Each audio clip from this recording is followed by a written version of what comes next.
I'm the only one alive.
Welcome back to CF1 Esports. I'm Beanies, joined alongside my buddy Dor, and we had to take a break for a weekend to get ourselves readied up for another jam-packed week of CF1 Collegiate Valorant action. And tonight, we're going to be starting off the show with the East bracket, the group, and we're going to be showing off two teams that are quite familiar with the CF1 family, but we're going to have to see which one stands taller as we have the University of Waterloo taking on NYIT. Dor, I want to get your early thoughts here on this.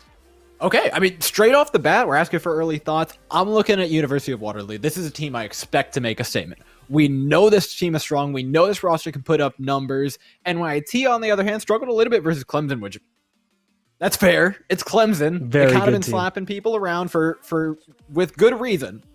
But I think this week is really interesting. We've got a couple of new players in for NYIT. And on top of that, I think the meta in Valorant is really volatile, right? We've had VCT going on for a good little bit now. And we've seen everything from quad duelist over in Korea to some really slow double sentinel play over in NA and EU. So who knows what we could really get? There's a good opportunity for NYIT to mix it up here and come in for what's probably a pretty good upset.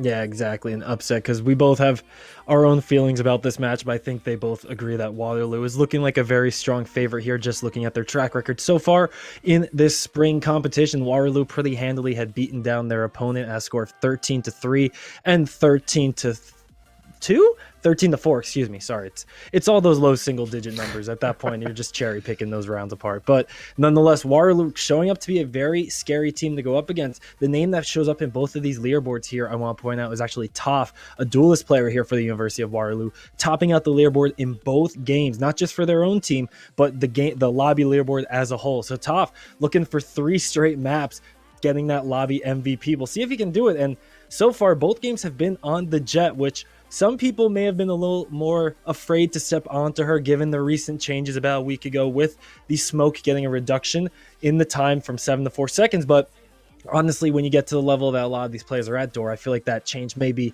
very minute, and Toph is still going to be able to do just, operator and jet things. Oh, yeah. Toph will be more than fine in this, I'm sure. One player I want to watch, actually, on the UW side is Crown, playing a lot of Sova lately, looking really clean. And by clean, I mean not just fragging out, right? Fragging when they need to, but not dying. This is a supporting Sova that is getting frags, trading out teammates, and playing extremely effectively on the map. But I think it's time we shift over to the other side and take a look at who are they going up against. NYIT took some pretty rough losses last week, 13-3, and I think one of them 13-4, both to Clemson. They've got some nice players, though. I don't think there's too much to be harping on here. Sky Synergy even managed to go positive in those games. In a 13-3 game, you've got players going nearly positive. So the fact that they've got these 2 roster changes in this week, I think it gives the team a little bit of new life and maybe even start competing with that gunplay at UW. Yeah, and just to point out, anyone who may be a dedicated CF1 fan from the fall semester, Zeisfer is a name that came up time and time again for NYIT, and we'll be seeing them take the field on the trademark Jet yet again. And as you can see, Bind is going to be the first map in this series. It is going to be a best of 3, Bind being map number 1 here. Dor, feels like it's pretty much expected in a lot of different series here. Bind unanimously considered one of the more playable maps, and traditionally it's going to be defensive favorites. So I want to get your thoughts here. Do you think that having an opportunity for the likes of, as Jet dashes across the screen, but having an opportunity for the likes of UW Gold to start out on defense, do you think that's just going to, give them a little extra advantage, even though we already see them as the favorites? Do you think starting out on defensive Bind is just a little, oomph off the starting line? Yeah, I'm looking at the map pick ban here, and I think NYIT had a little bit of a stumble. They don't like playing Ascent. They had to ban it out first, but that leaves both Split and Icebox up on the board and 2 relatively neutral maps in Haven and Bind, which obviously UW are going to be fairly okay with. So no matter what happens, this map pick ends up well for UW Gold, and then you give them the side pick on top of that. I think things just get worse. But let's shift over to the compositions, because we're looking at 2 fairly different compositions and how they operate, most notably in the Brimstone and the Omen. You're already seeing the effect of the Brimstone, though. It's going to give them the opportunity to go for these kind of executes. They've already got half the site's worth of control to see if they can capitalize and get this spike down cleanly.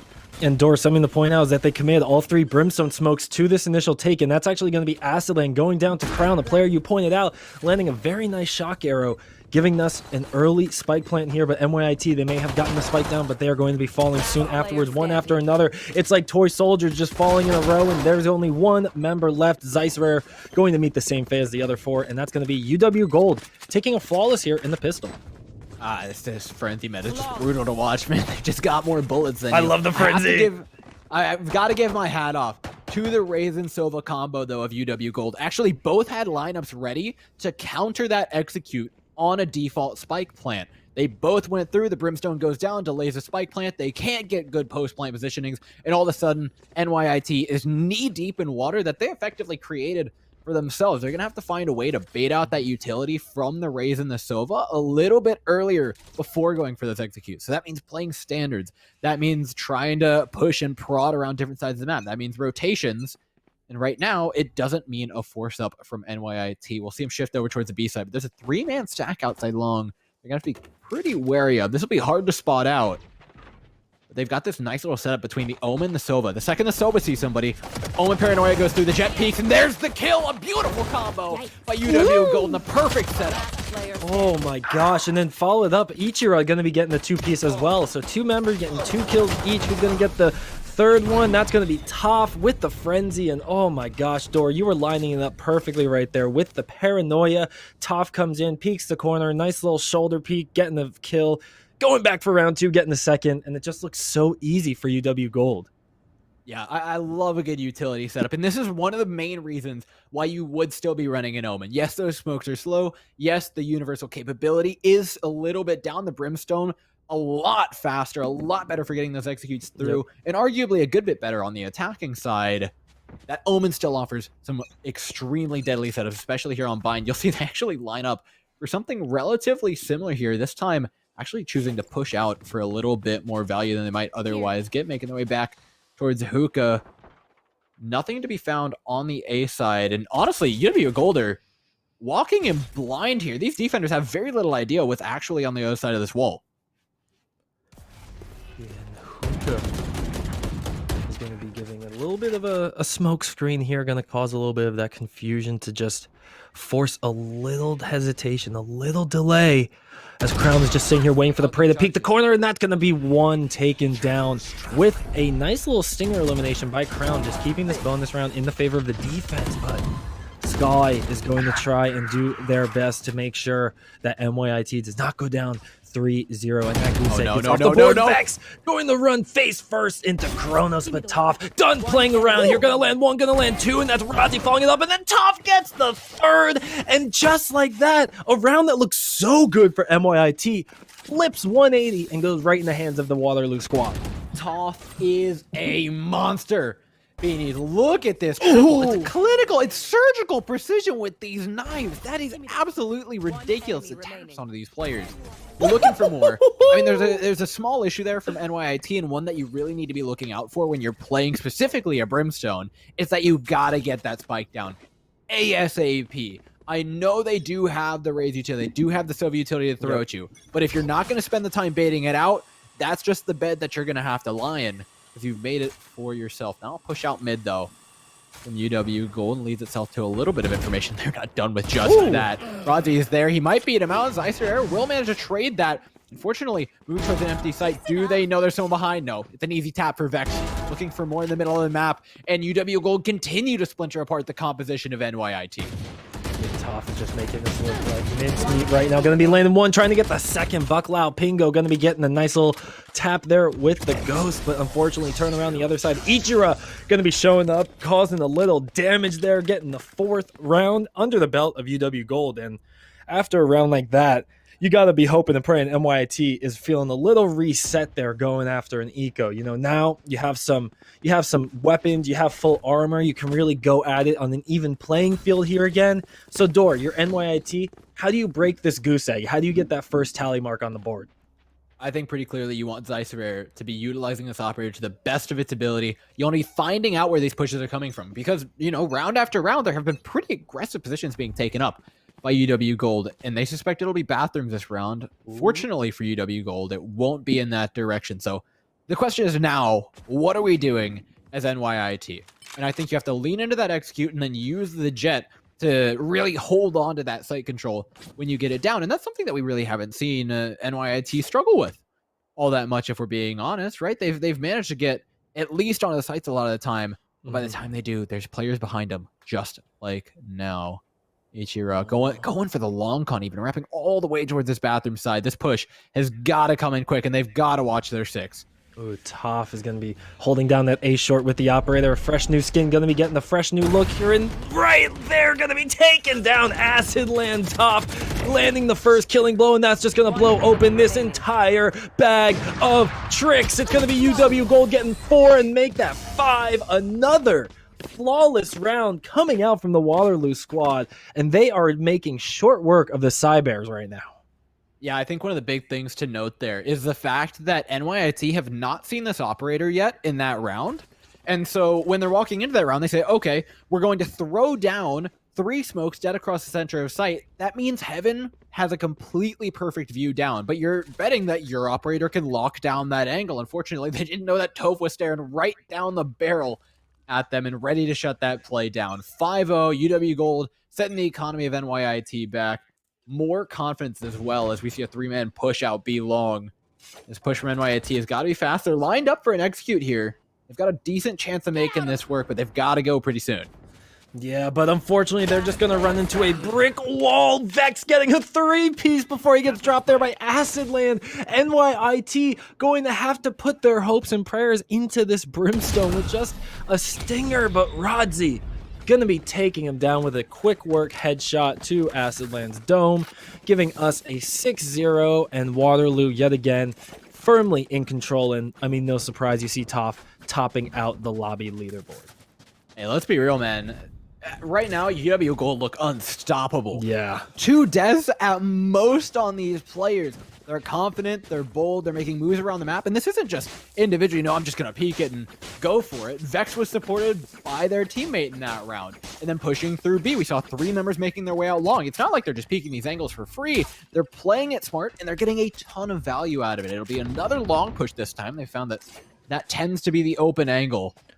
As now NYIT head on to what is a barren B site. Ichiro getting taken down by Buckle Pingo. That is the perfect opening for them. The only thing standing in their way is Toph with this operator. Can't get the shot. It's 1 leg. Only 1 knife would be enough to take down the jet. Can't quite land the shot, but there it is. Resetting the knives back to the operator now. Close range and not much to do, but by God, Toph is going to do something with it.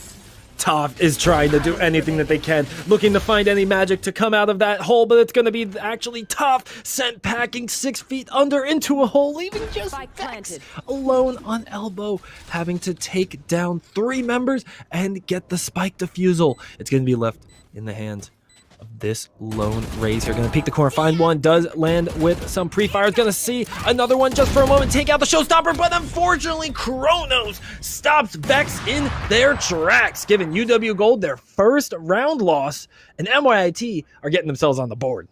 That was a great round for NYIT. Not only do they win the round, but they win the round without spending that much cash, right? That was their force-up, not a force-up, it's a half-buy, to say the least. And they come out of it with a Vandal and an Operator and a good bit of cash in their hands. They're going to be feeling pretty good, especially if they manage to get out of this round with 3 members alive. But 1 round doesn't turn the game around. You're looking for 2 to solidify that economy. The importance of this round cannot be stressed enough. Toph going to be peeking the Operator. Which one of these jets wins the duels? Neither. Toph barely gets away with their life. And that means UW Gold are going to retreat back further on to A. We know this Operator isn't in Heaven, so NYIT have a pretty good opportunity to throw down some pretty aggressive smokes and get a lot of site control out of this play. Ooh, nice little camera following off that arrow from Sova, excuse me. I almost said Crown, but Crown's the one lighting up the scoreboard there for UW Gold as Zeisser trying to find a shot down A short, but Toph is going to be the one landing first blood between these 2 snipers. Kronos going to be the one paying the price there, and unfortunately the Pied Piper is going to be looking first. Pay next. Zeisser, though, going to be getting out of dodge just in the nick of time, giving us a brief moment of reprieve here for what feels like the first time in a lot, actually maybe any round here, because we've really seen a site get taken over by NYIT door, and they push onto a site and then they're just kind of mobbed down like dominoes, just falling one after another. But here they have an opportunity to step back, and they're looking for a rotate over to this B site where they're going to only run into 2 defenders if they can do it quickly. 30 this is what I was talking about all the way back just before the second round, where you can keep your options open. You can play a little bit more standard. You can keep the rotates as an opportunity, and they're doing exactly that. No noise made now. Nothing given away. The Jet playing back for a quick rotate, though. Whatever NYIT do, they've got to make it quick. 10 seconds on the clock. Oh, time is ticking down. You gotta get the spike down. You need to leave 4 seconds and some change, and Ichiro's gonna be stopping them. Zeiser are gonna get dropped. Sky's gonna try and make some magic happen. Only one left on the site, gonna be NYIT against the world, but that's not gonna be enough time. And even with that lone member trying to put up a fight, Sky's gonna get dropped, and UW Gold get themselves back on track.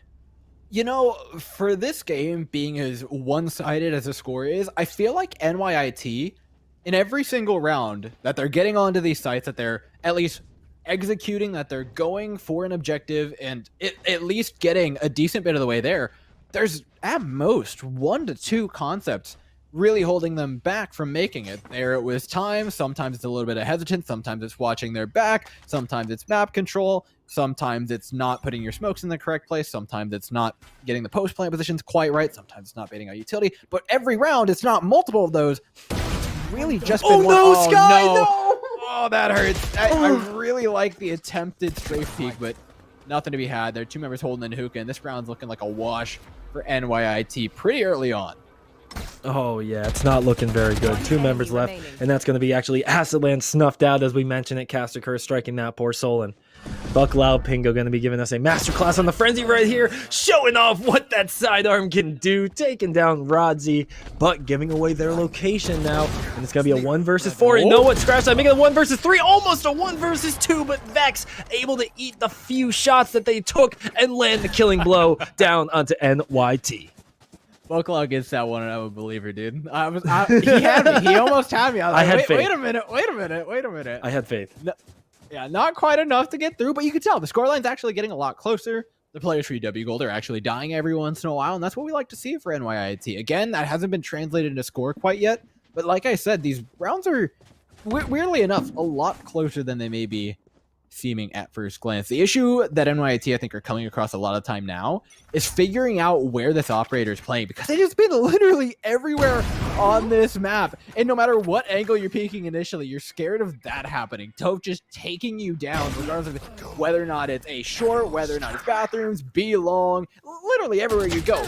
You just have to assume there's an operator playing there. Yeah. And that's where this execute heavy composition with the Brimstone can really come in handy, but they've really shied away from using it ever since getting shut down in the first couple of rounds of the game. And now NYIT seem to be getting stopped in their tracks yet again. Zeisra, though, trying to put some life here into this team, taking down Rodzi, giving us a 3 versus 4.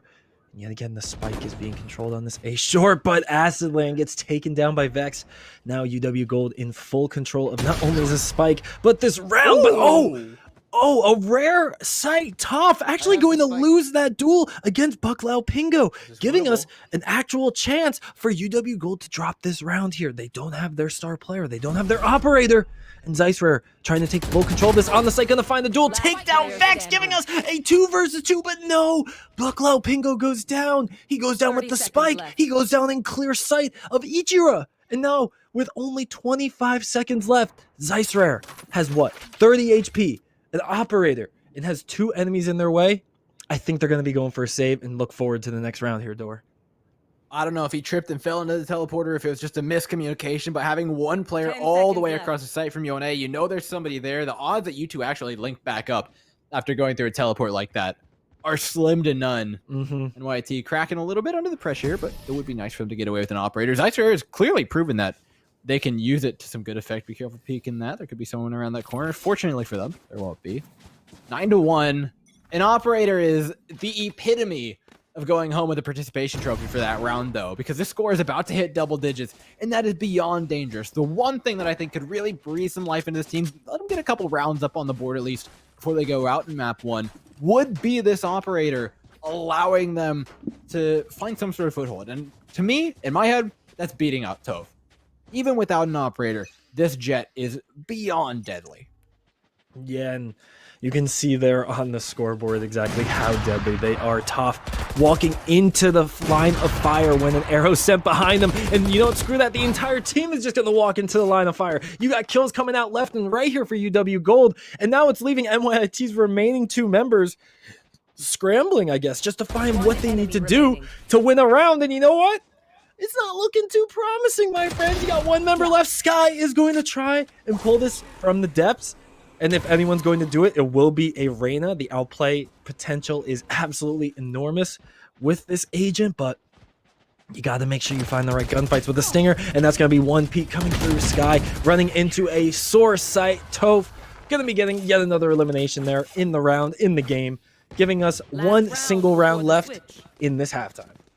Man, how many times have we seen that 3-person push out of B long, and how many times have we seen it really just end up being a little bit of extra information? There we see it really work out, and there's not necessarily a set utility play that they're using to get that a lot of the time. Yes, they're throwing out the Sonic Dart to get as much information as they can before they push anything like that, but more importantly, the way they're trading aggro, the way they're re-peeking after one another, not just on the same angles, right? When you push down that hill, it becomes awkward to shift from player to player with your aim. That's what makes that push so brilliant. It's really the teamwork between these players. Ooh. Sky Synergy, nice position. They'll be happy with the 1-man advantage. And for the last round and a half, there are a lot of ultimates up on the board here, Beanies. This could get extremely dangerous for either of these teams. Yeah, NYIT is really looking for a prayer right now. Zeisser, though, going to be dropped using that ultimate, leaving just Crown throughout this Hunter's Fury. Not going to find any eliminations just yet, but Bucklout Pingo got stuck into a hard spot. Ichiro going to be taking him down following that. Kronos, though, getting a response kill as well, and leaving us with a 3 versus 3 for a chance for these teams to breathe. But Aslan going to fall, and that's 2 members of NYIT falling without even using their ultimate here. Sky not going to follow suit, going to be using their Empress, but that's just going to be them getting dropped right afterwards. And UW Gold winning out 11-1 here in the first half of Game 1. I mean, what a half. For all we can say about NYIT, I think you just have to give your hat off to UW Gold here. These guys have been playing out of their minds so far. Yeah. It's been beyond individual play. Their utility sets have been good. They've been shifting the operator around the map. They've been playing their composition, what I would say is exceptionally. A lot of the Omen smokes are not being used too early. A lot of the Reyna's ability, or not the Reyna's abilities, pardon me, the Jet's abilities are being used perfectly. Vex is making massive amounts of space. Ronzi has barely had to do anything. I mean, playing Cypher into a team that's struggling to find kills right now, so about all you could ask for. See what they have to offer up on the attacking side. They are playing a fairly aggressive composition with this Jet and Raze, so we expect them to move on to these sites fairly quickly. You can see it's going to be a team-wide decision coming out from UW Gold to take that B long, except you leave the lone member, the Raze, to head into Hookah, cause a little distraction, force a line of sight change if only for a moment, and of course use that paint canister to blow up and maybe be a little nuisance every now and then, but no eliminations or even damage found with that ability. And you can see the site execute is coming through. Toph is going to spray through the smoke, find Kronos. That's going to be 1 member dropped of the defense. Make that 2, because Ichiro's following suit, and that's just going to be the rest of UW Gold doing what they do best, and that's find a way to get a flawless round.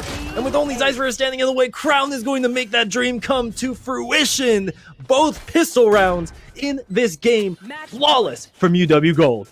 That round was... honestly, I have to give my hat off to both sides. NYIT made a very smart rotate early. They got 5 members there, but UW Gold went above and beyond. They actually pushed through the cyber cage. They see the trap wire, and what they do is, you can see there's a moment where they wait a couple seconds, and then Toph alongside whoever actually triggered the trap wire push through together. One of them triggers the trap wire. Toph dashes forward and then immediately takes him down before they lose the player to the trap wire, knowing there's going to be a Cypher there waiting for them to push through. What a really great abuse of what NYIT thought was something that was advantageous for them. And that's exactly the mark of a good player versus a great player. Being able to not only adapt to a wrench in your plan like that, but actually capitalize on it and make it your advantage, just like we saw Toph do. And with UW Gold eyeing up this Game 1 victory and just 1 single round away from doing so, they're not going to be doing anything spectacular here, folks. They're going to be following what they do best, using that drone from Sova to charge into the site. Toph is going gonna be a little Pikachu. How you doing? Acid Lane gonna be dropped after a nice little 90-degree flick coming out there from UW Gold Star player, but now with 3 versus 2 remaining, and actually one of these players being the Reina, you always have to keep in the back of your mind, this agent is able to make some crazy things happen, but Rozzy is able to make some crazy things happen with just a Vandal and Chronos, 21 HP, and a Dream gonna try and pull this one out, but it will not be enough. UW Gold taking game 1. Game 1 down the bucket, UW Gold. I mean, it's what we expected from them. Yeah. This is the level of play. I think it's a shame because I think for what we saw last week, NYIT is playing fairly well. It's just unfortunate they're playing up against UW, who, I mean, look unstoppable by all means. I'm really curious to see what ends up happening on the next map. That was NYIT's pick going over to Bind. We're heading over to Haven. Yes, Haven. Next, which, you know, I think does end up being pretty good for them, being that the Brimstone can be fairly powerful on that map specifically, especially if you want to pair it up with something interesting like a Phoenix. I'm fairly certain Vex will be flexing over to either the Reina or the Phoenix, dependent on what they want to be going on. But if we want to go back and look at what happened on this map, I think the scoreboard really says it all, Beanies.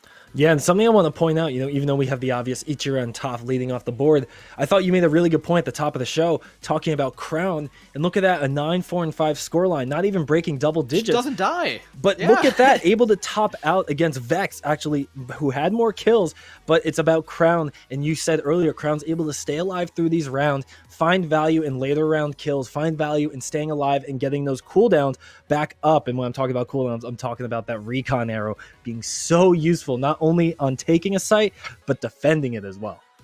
Yeah, I mean, we can zoom all the way back to, I mean, I think it was first round when Toph ended up getting that double with the Frenzy. Yes. They had that beautiful defensive setup with the Omen. Who was baiting for that? Surprise, surprise, it's a Sova. And every time they went to push out long, it was a dart helping them out. The drone was help cleaning up rounds without actually losing anybody. It's really, really just smooth, consistent play. This is what you want from your Sova. You don't need a playmaker. You need someone who's going to play support and back up and make players like Toph look even better than they are. Because don't get me wrong, Toph's a great player. Yeah. But when you really put him in tandem with Crown, Crown just lifts it to another level.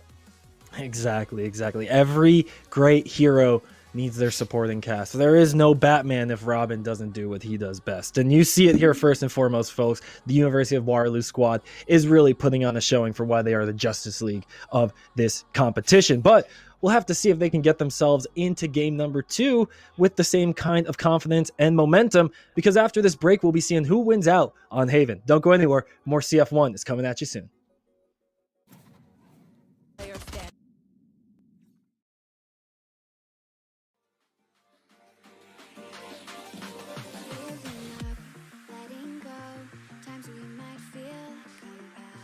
Looking down from the heights that we have built all by ourselves, and there is fear of the unknown, but we cannot lose control when we feel like the world is against us.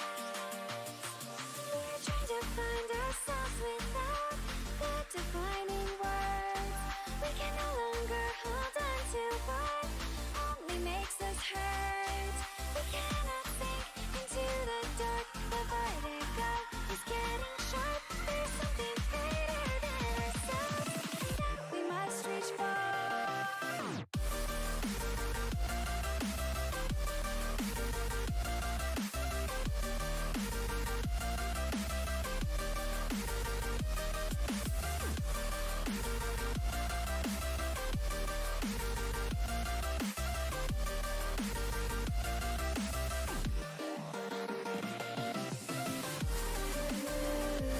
Into the infinite that we must reach.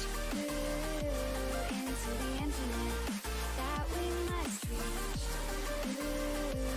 Into the infinite that we must reach.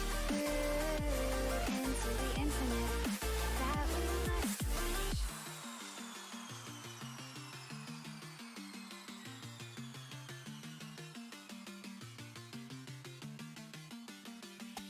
Now which way do we go is the question to ask. There are so many choices that it's hard not to look past. What is real and what is fake? and the risk we have to take. Will we know what is throwing off our balance? We're trying to find ourselves without the defining words.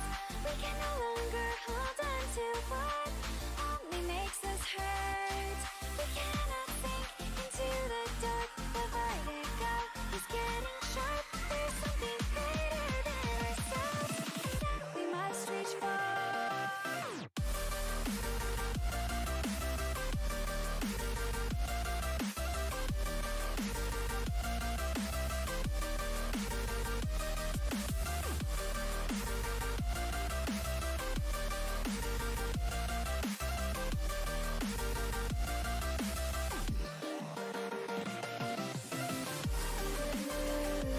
Into the infinite that we must reach.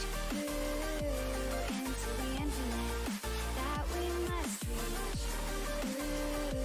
Into the infinite that we must reach. Into the infinite that we must reach.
Welcome back, everybody. It's Beanies and Door here, back with more CF1 Collegiate Valorant competition for our spring tournament. We're looking at the East region as Waterloo had just dominated the NYIT Cyber Bears in a score of, what, 13-2, I believe the final score was. And we couldn't really choose a single person to highlight because it was just fantastic team play all around from the University of Waterloo, from their executes, from their lineups, to just their calls from their IGL. And honestly, going on the Haven here, Dor, I want to get your thoughts of what exactly we should be looking for from the other squad here. What should we be looking for NYIT to do to bounce back here on Haven? I think the number one thing that we see from honestly both these teams is they very likely drop the Raze. The question is, what do you replace it with? From what we've seen of NYIT against Clemson, they're really not afraid of running the Sage, though with a couple of players being swapped up on their roster, that may not be the case anymore. It's not something I really want to see.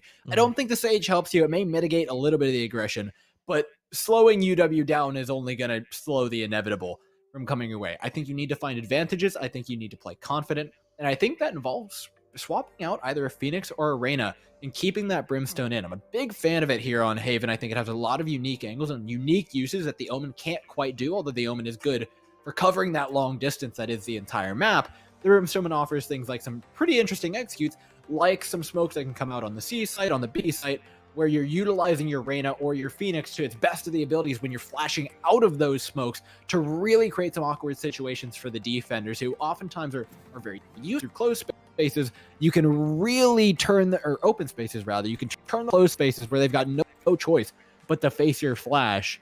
We'll see what they're locking in here, because I think that's honestly the real telling thing. I don't think the composition was much of an issue for them on Bind necessarily, but I think they can get a little bit more creative with it here on Haven. And we can see some early picks coming in from Gold, and not to be surprised, Crown going to be sticking to that Sova. Honestly, you love to see Crown stay true to that. No need to swap off something that they are just so dang effective on. And we can see some changes already coming out from NYIT here on their side of the board. You got Zeisler whipping out the Reyna. And actually, Bucklow may have heard my co-commentator mention a thing or two, because they are hovering that Phoenix here.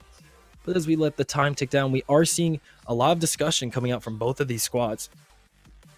Yeah, they're taking their time. And I mean, this is a map that is notably good for both Reyna and Phoenix. Reyna is obviously a very flexible character normally, so you're expecting to be played in a lot of different places. But Haven especially, on a map this large, those flashes, those Leers can have some serious line of sights that you may not see coming otherwise. The Phoenix, another strong map. Sky Synergy. Okay. Oh, holy triple duelist. This is what I wanted to see. Let's go. You literally said you wanted to see a line of like NYITs before we even got on camera tonight, dude. Yeah, I was talking about some of the crazy stuff. I think this can really shake it up, right? You've got the Jet to play off the back of the flashes and Leers who can dash through those brimstone smokes. A lot of the time, one of the difficulties of playing into a Brimstone Phoenix, and what makes it such a good combination, is the fact that your Phoenix can utilize those Brim Smokes as something to flash out of, as something to gain more space, whereas for the opposing team, if you're not running a Phoenix, if you're not running a Reyna, they are running a Reyna, which has a little bit less of an effect to it. But if you're not running the Phoenix specifically, which really takes advantage of it, retaking that space through the smokes is extremely hard. So again, a lot of the weight here on NYIT is how well can they execute, how well can Acid Lane get these smokes down, and then after that, we're looking at what can these duelists play with. Well, hopefully we'll be seeing NYIT's duelists playing with a little more fire and a little more pizzazz this time, because they have their backs up against the wall. This is a best of 3, and as you can see on your screen, ladies, gentlemen, everybody else, University of Waterloo Gold coming out ahead in Game 1. As Game 2 opens up, the barriers have been broken down, and it looks like it's going to be a quick decision here by NYIT. They're throwing out the Flame Wall. They're throwing out the Sage Slows. They're throwing out the Brimstone Smokes. Everything's coming to play here. Unfortunately, though, they forgot about their pistols, and they didn't hit the left clicks, because that's going to be 2 kills for the defense of UW Gold now, and they're trying to keep this on their even side, but NYIT is going to be taking it into their favor, getting them control of the site here, but they have yet to get the spike down safely, and Razi is going to be waiting for one, and just like that, 3 members all dropped at the same exact time, and UW Gold don't even let NYIT get the spike down, and that minor difference is going to be huge looking into the second round. Yeah, it was well played by NYIT. They ended up cleaning up the site. They got their plant down. Again, that's a lot more than we could say for some of the rounds on Bind. Unfortunately, you're looking for more value. We didn't see, I don't think we even saw the curveball come out from the Phoenix during that entire round. I know the Lear ended up going in towards Garage a little bit later on once those smokes cleared out. But you want to be utilizing it faster. That way people don't have time to evacuate the site. Instead, you're killing them while they're still on the site with the help of that utility. Now, NYIT making a quick push down A long. Wow, yeah. They're in for a ride when they meet all this Cypher util. Oh, I mean, look at that. Even using the Tailwind aggressively onto site, going to be dodging out from the Cypher traps. The trips, excuse me, but Razi and Toph are going to be just exactly where they wanted them. Going to be taking down 2 Sky. Going to be responding with an elimination of their own, but Razi dropping down, playing a little peekaboo, not able to find anybody because everyone's already been eliminated. And UW Gold responding so well to that drop of a hat aggression that NYIT pulled out.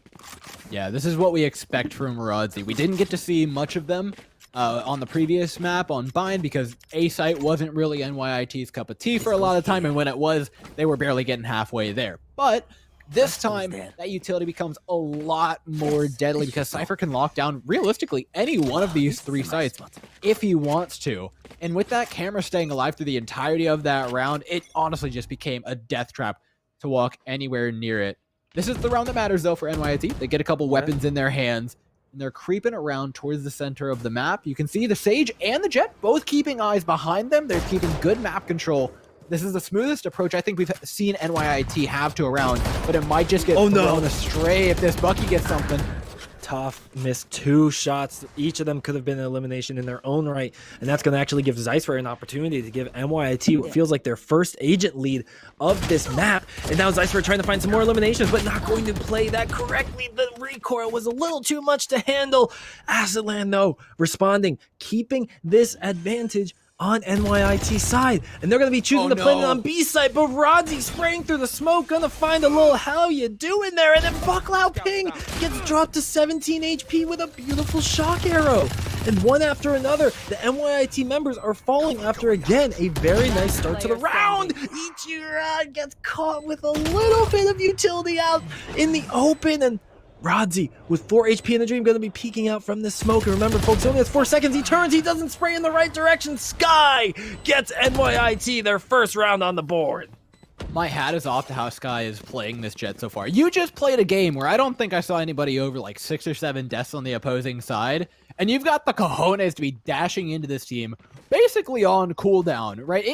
It is what the Jet is supposed to be doing, but sometimes it's a little bit hard to muster up that courage. Yet every single round of this game so far, we have seen Sky Synergy play aggressive, make space for their team. That is what the Duelist is there to do. You are the person to make the space, and Sky Synergy is doing that beautifully. And off the back of utility from the rest of the teammate. NYIT, this is, I'm honest, I said this during the break earlier, this doesn't look like the team that lost 13-3 to Clemson. This looks like a team that can actually punch above their weight level. UW Gold is just another beast entirely. They've got to figure out how to tame it. So far, Sky's doing exactly that, looking for more in the back of the fight. The Omen's down! How much more can this Jet get? Oh, Sky Synergy are feeling themselves right now. Kronos drops another as well. Door, what is this NYIT lineup we're seeing right now? All 5 members standing strong. Spike planted on C site, and with UW Gold having to rely on just 2 left members, Toph, one of them, could in fact do this. If anyone would, it would be this Jet here for UW Gold, but it's not going to be easy to deal with 5 members and the Spike timer. And the longer you take, the longer you try to get to site, the more pressure you're going to have on your back. And Toph might be saying it's time to make or break. And UW Gold, they're going to be breaking for it. They're going to be turning tail, going to be waiting for any exit frags that they can find just to hurt the NYIT eco. But Zeisrer is actually going to turn it on their head. NYIT evening up the score here at 2 apiece. Yeah, you save 1, but NYIT, I think one of the reasons why they're having success, and honestly one of the reasons why UW are struggling in this one so much is because they're spread pretty thin, right? Haven's a large map. You're playing 3 sites. It is difficult for the defenders, and a lot of the time you make up for that by leaving B fairly open. But UW Gold have refused to do that in a number of situations, keeping this Reyna playing heavily around mid, not really leaning towards the C site or the A site in particular. The rotations have been a little bit slow, and this triple duelist composition that NYIT is playing is made to abuse that. It's made to take advantage of the fact that they can run in and instantly get just a 2-3-man advantage in any one of these duels that they could really want. This time we see UW Gold making up for that by rotating quickly. The only person behind is this Sage to shut down the push.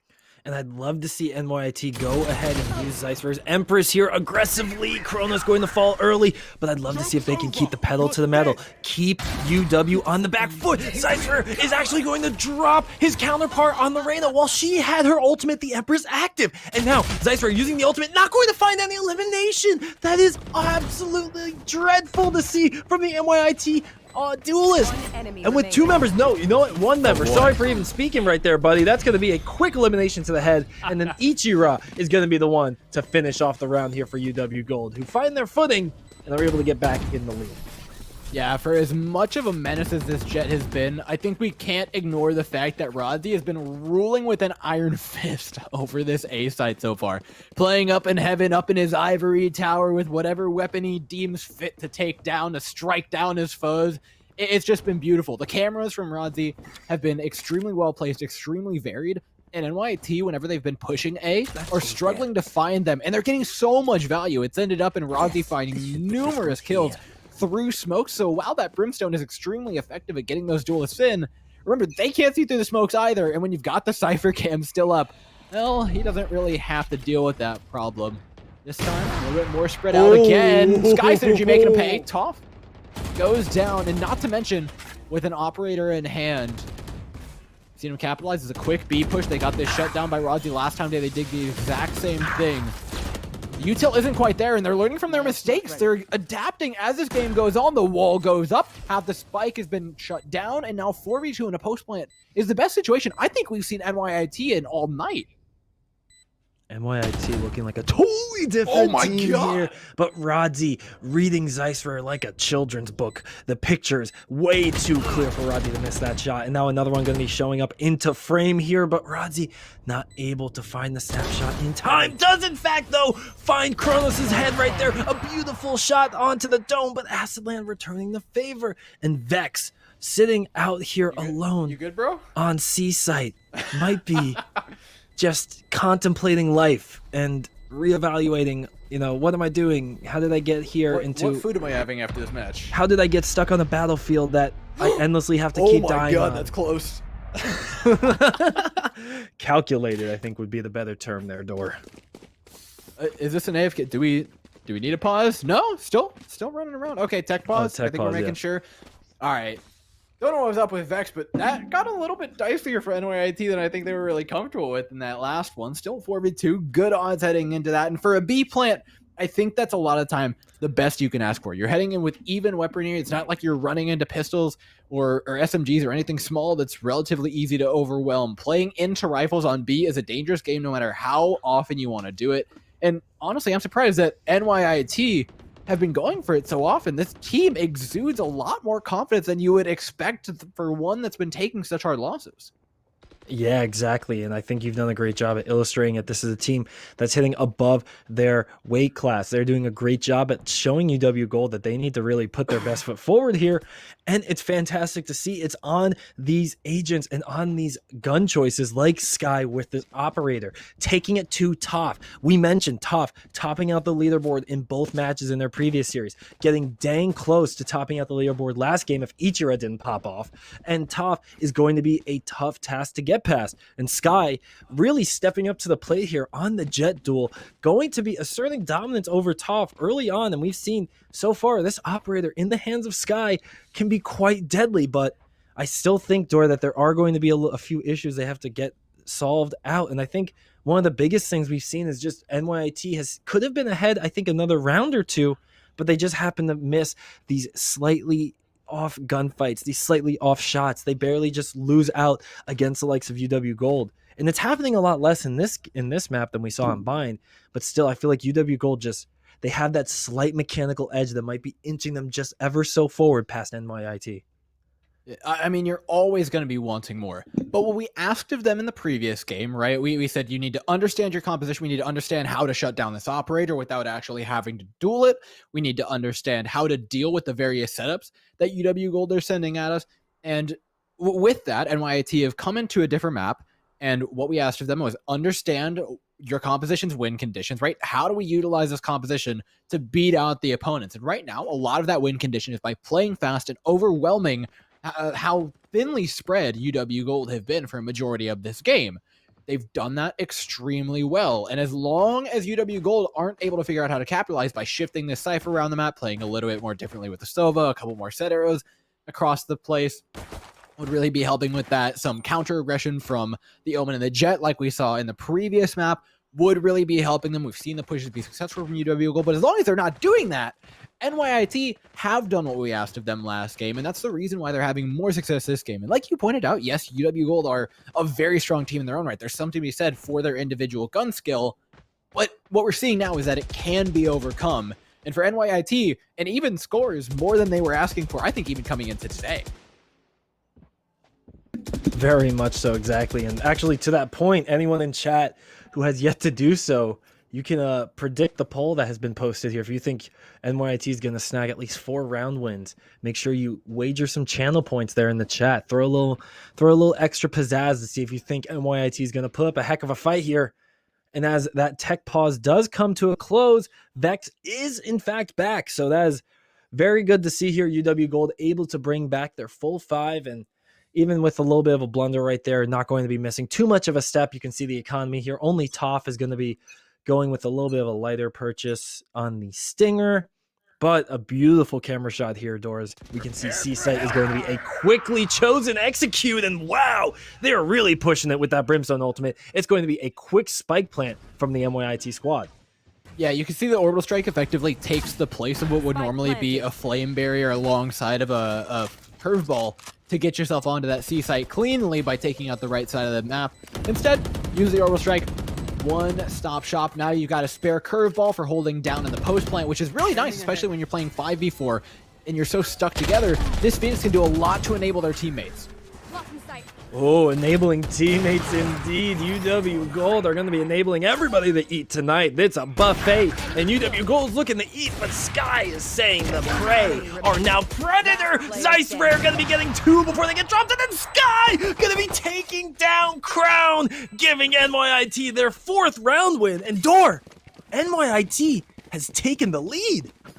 I mean, these continuously have been UW Gold with some really, really good execute. Like, I'm saying there's a fundamental, better understanding of how to play this triple duelist comp than the slightly more standard composition they were running in the previous map. And you can tell how much confidence they'll do for a team. And obviously, confidence is something you need in spades if you want to be playing triple duelist. They're playing out of their minds, though. They forced UW Gold back onto a reset economy now. It's a half buy at best for these players, but we know UW Gold can be pretty deadly with these stingers. This time shifting up the map pretty big time, though. So we see the Jet and the Cypher both already making a shift away from the A side. They know they need to make a play on this round specifically when they have this smaller buy because of the impact it can have later on.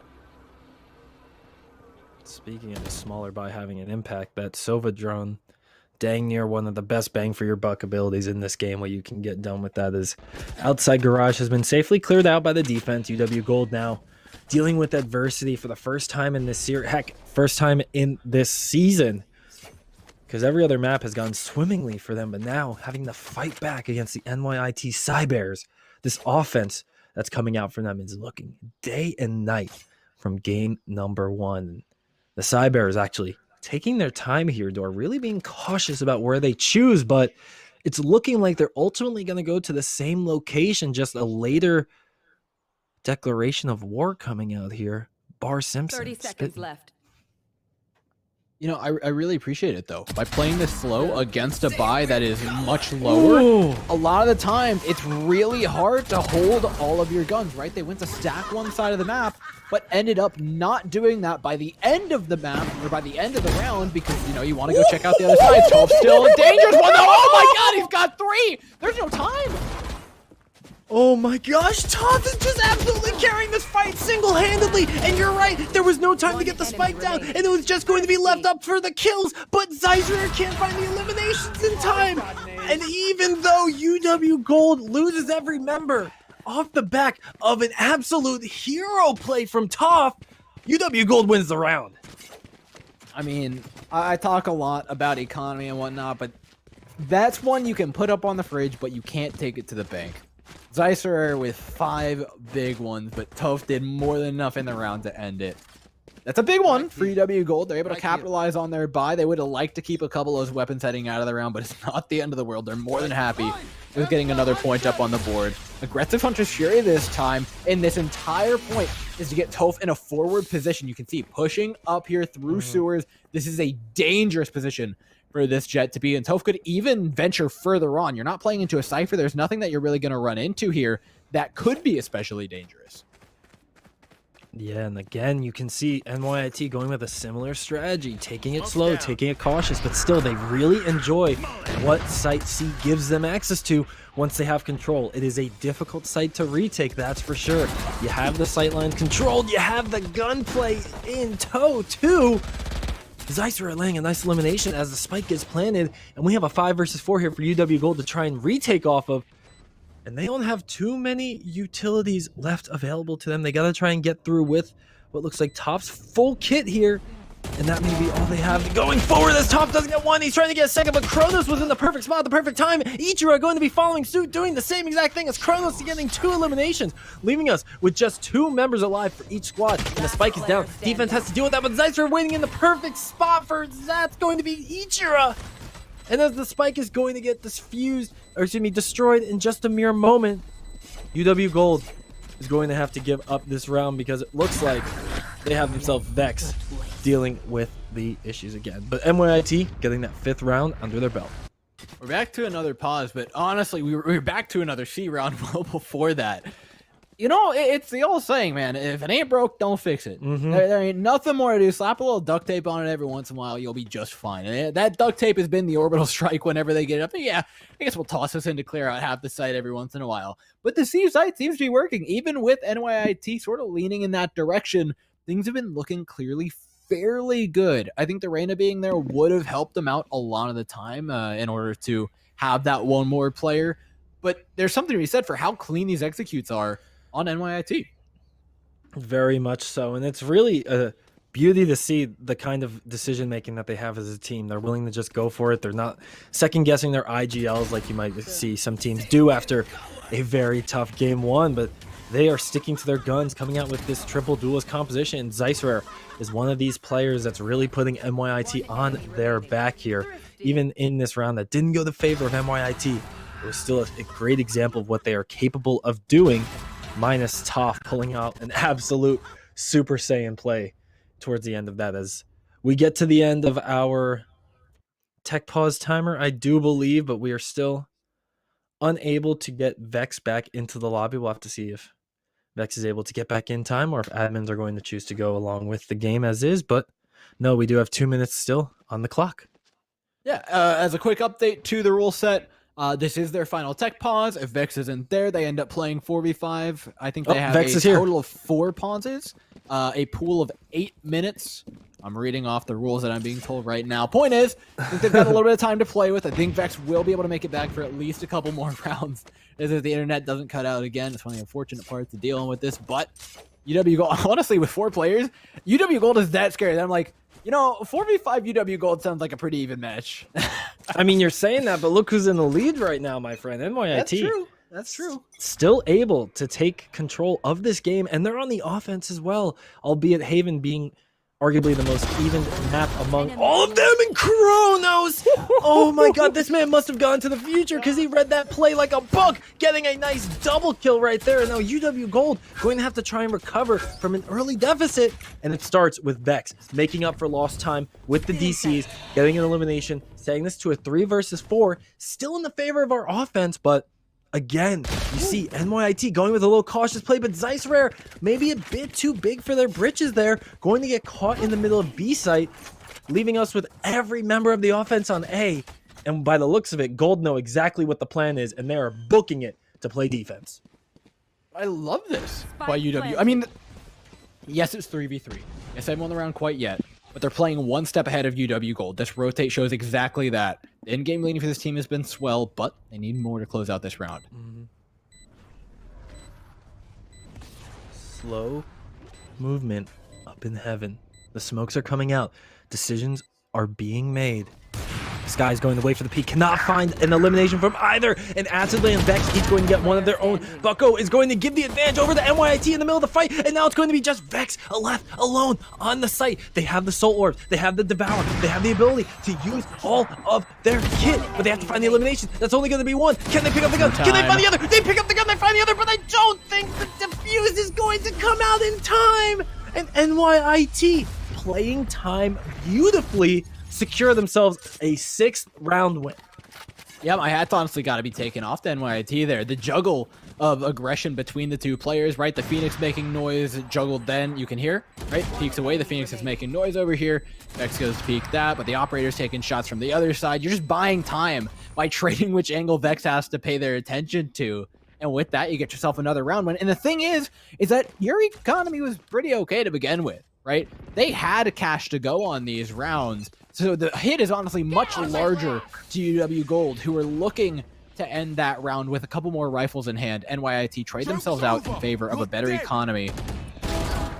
Ooh, Vex was in the right spot at the right time. Toph as well going to be getting an elimination now, as Brimstone is going to be forcing out a few members of the defense from a bad spot. But just like that, UW Gold, they look like they got a little more serious in this one. Vex picking up a triple kill quickly, and that is going to send us to the 12th round and the last round of the first half.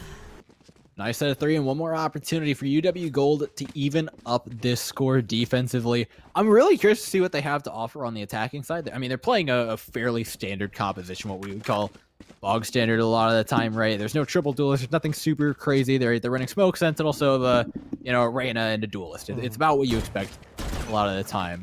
This triple duelist on the defense, though, they can't forget about how much this aggression actually means for them, right? The confidence, you have to have that on the defensive side as well. They've got one more to capitalize here. They're shifting over to the A site. The Cypher's giving them hell here, and this time it'll be Toph's turn. Rodzi as well trading themselves out for 1.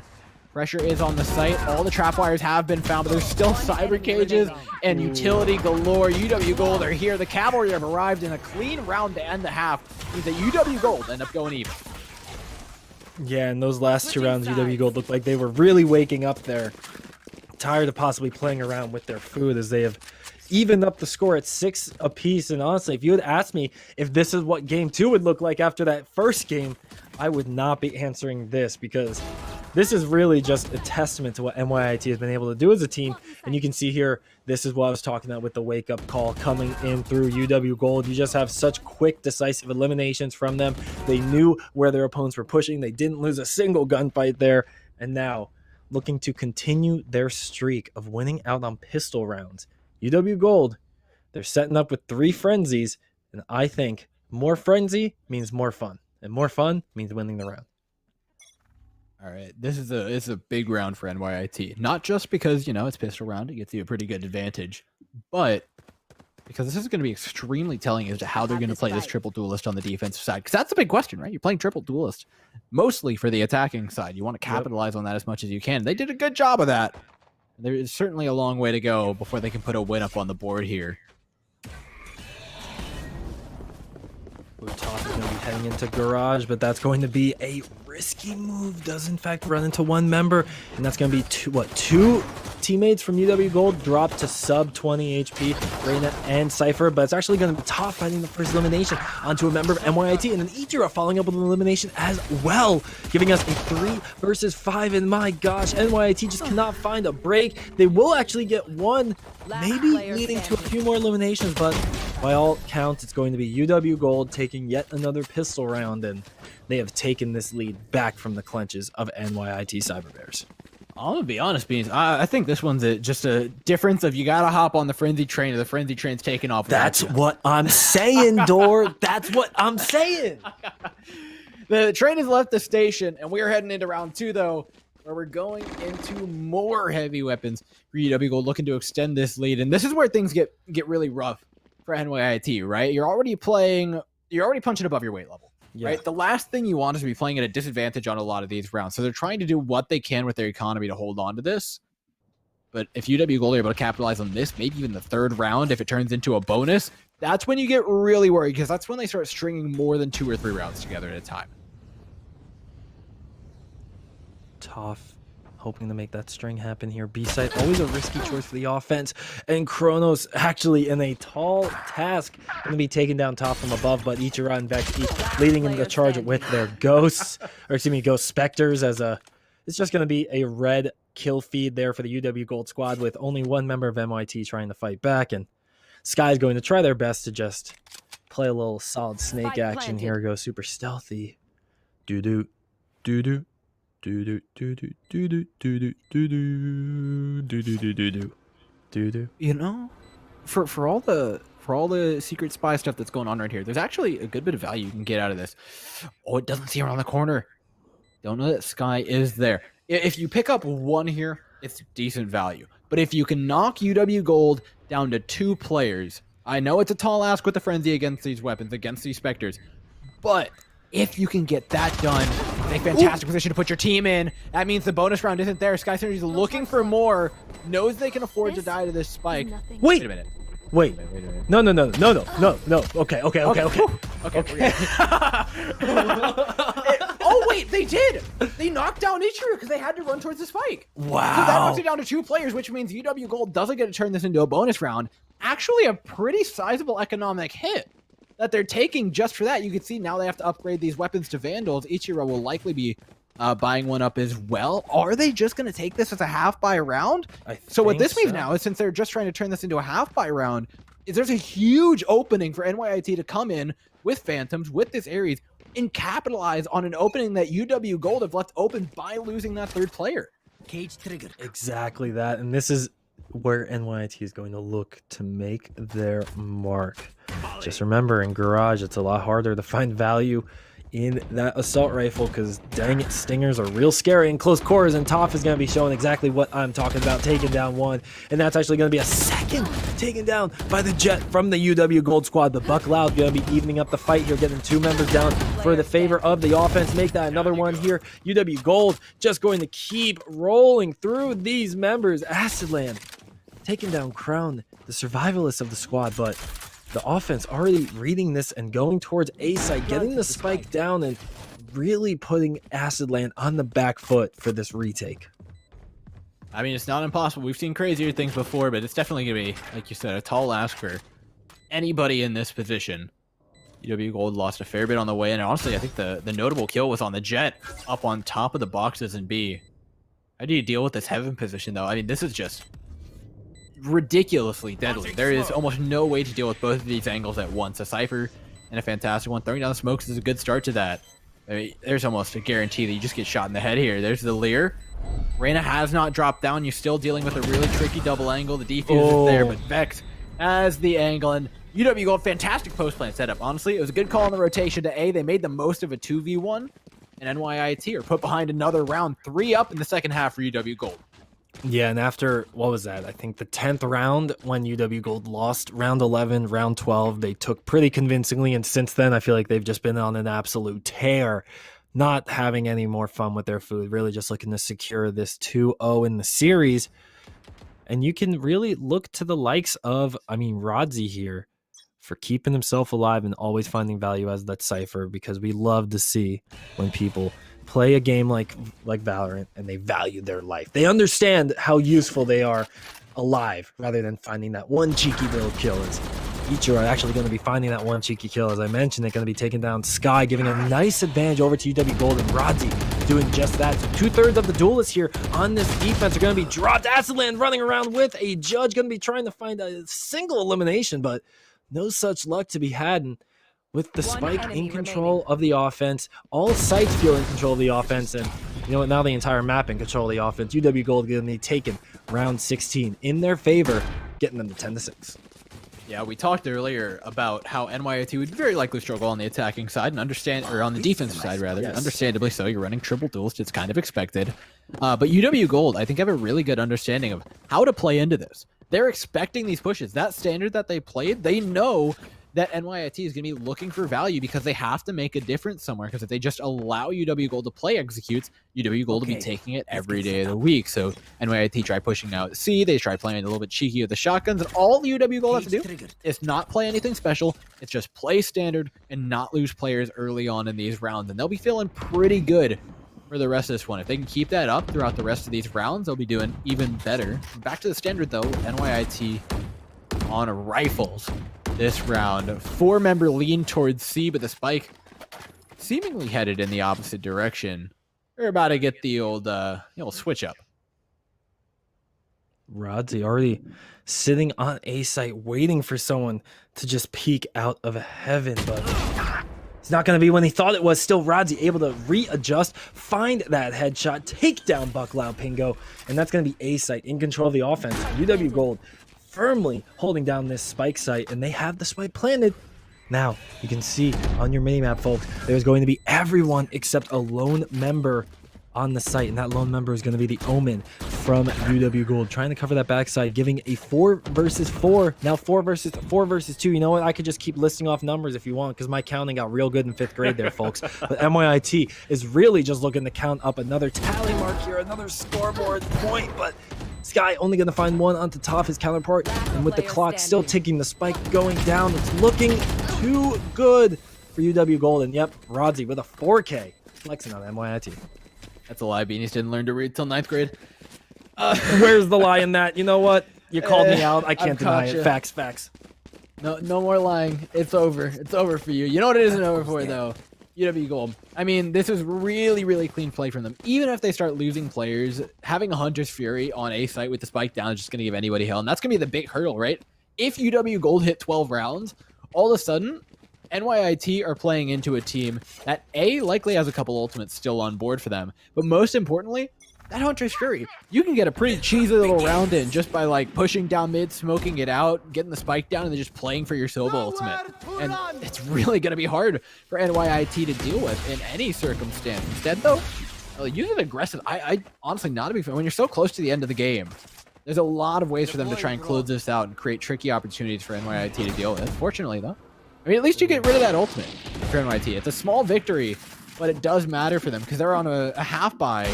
Something pretty small here going into what is likely a 12th round.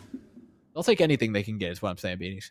Exactly, and I totally agree with that too. You gotta find any small scraps and try and find those that turn into a little bigger opening that you can create with maybe picking up a nice little gun when you get the opening elimination, maybe snowball it from there, but before you can even do that, you have to run into an opponent. And I think Rodzy's about to run face first into Kronos. Not looking too promising there for the defense, but Acid Land holding down Garage with the judge is going to finally find a return on that investment there, giving us a 3 versus 4 on the site and make that a 2 versus 4. Make that a, you know what, I could just go back to that math numbers, but we all know how that went last time, folks. Is Sky Synergy going to be using that ultimate very nicely, taking down one, but they will respond with Top, taking down that counterpart, leaving just Acid Land, and that's not going to be giving anything over to the NYIT squad. UW Gold are on series point.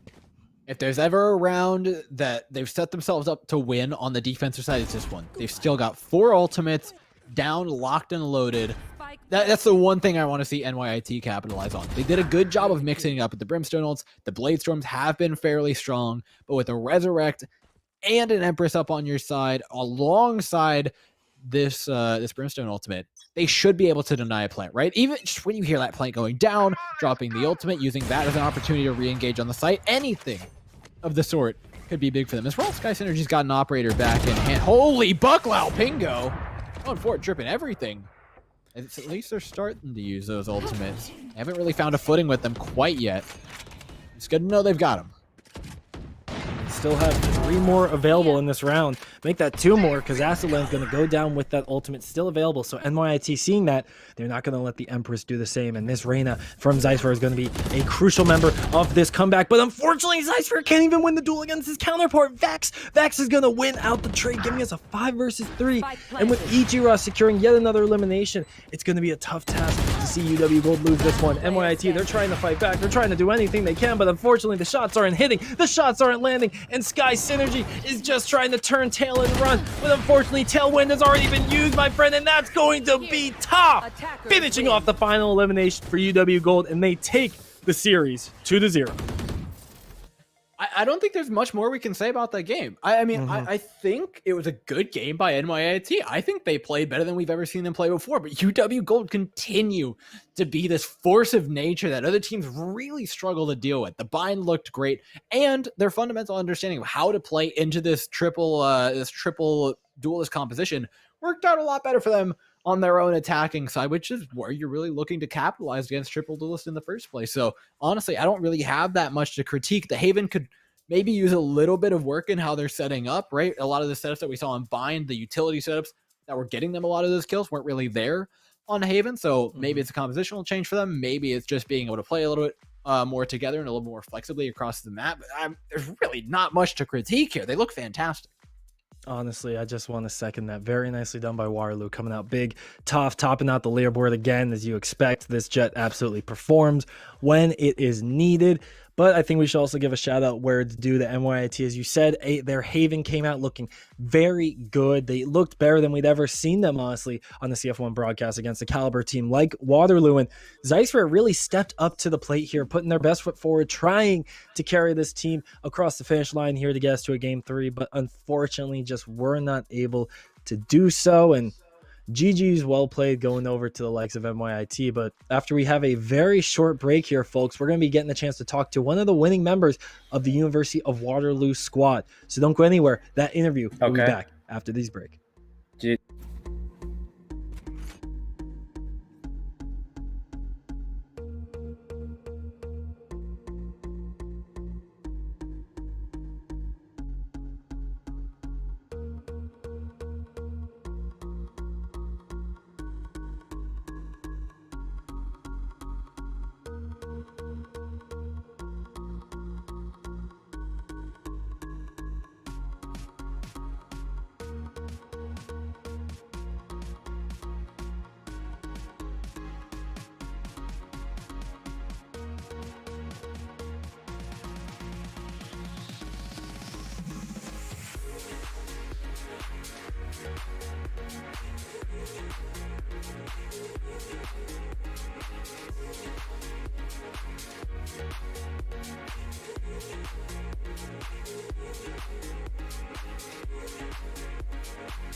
Welcome back, everybody, to the CF1 broadcast. Beanies and Door joined alongside one of our winners from the University of Waterloo Gold.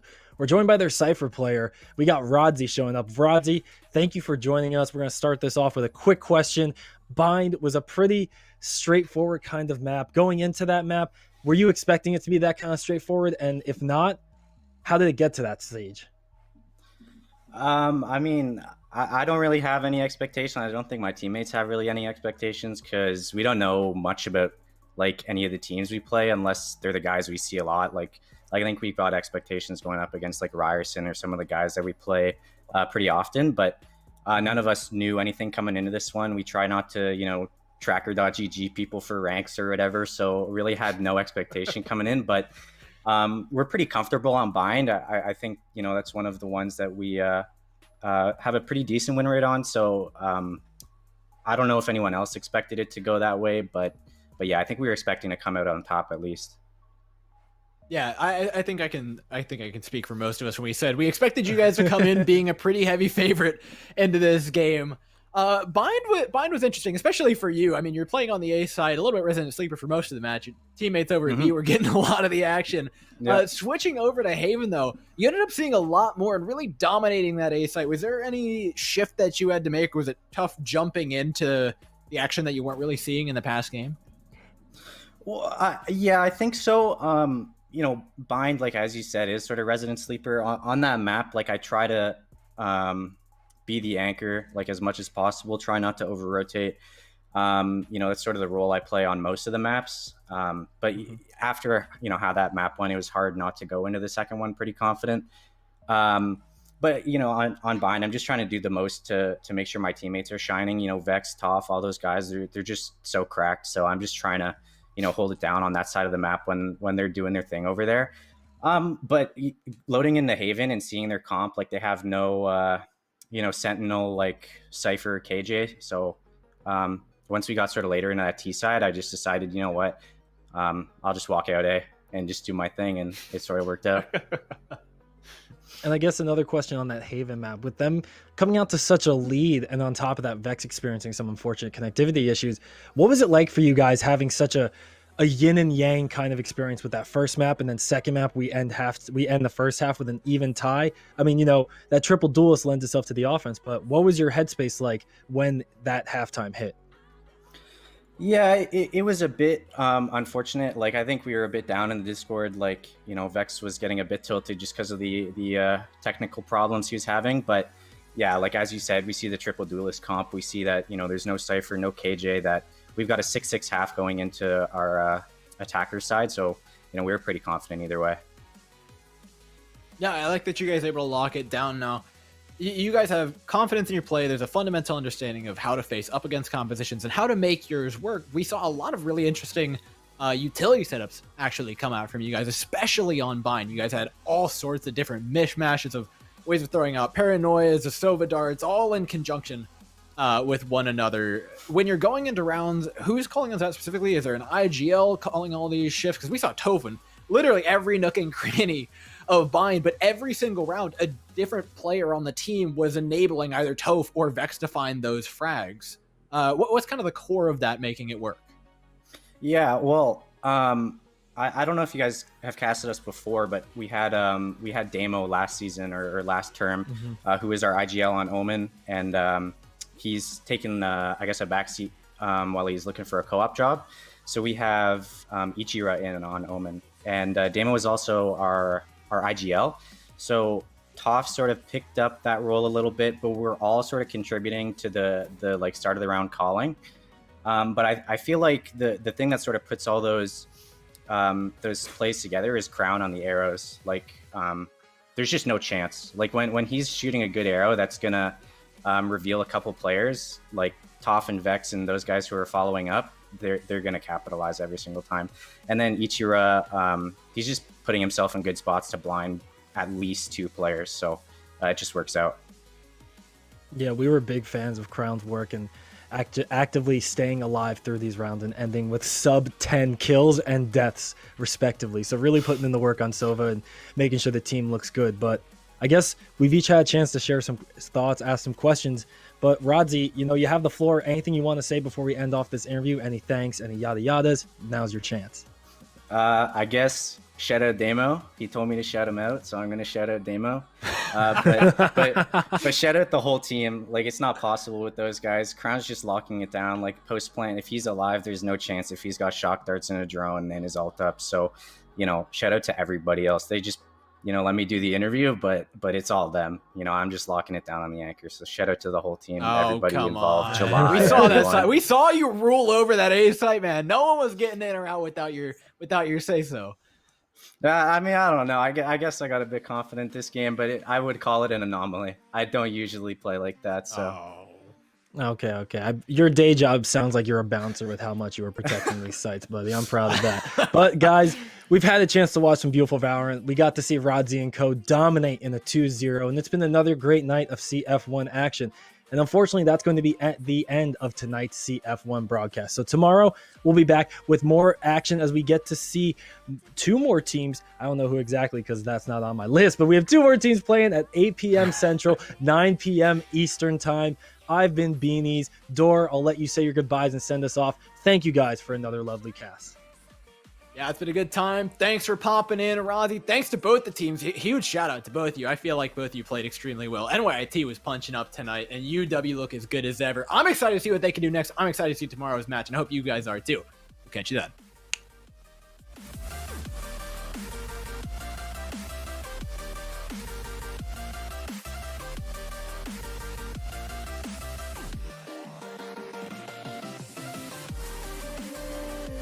Into the infinite that we must reach. Into the infinite that we must reach. Into the infinite that we must reach. Into the infinite that we must reach.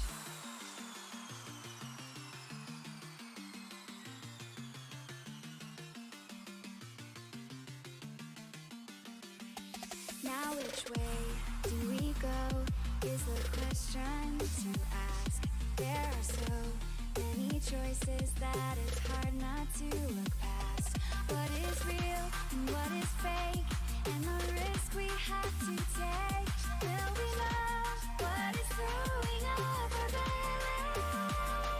We're trying to find ourselves without the defining words. We can no longer hold on to what only makes us hurt. We can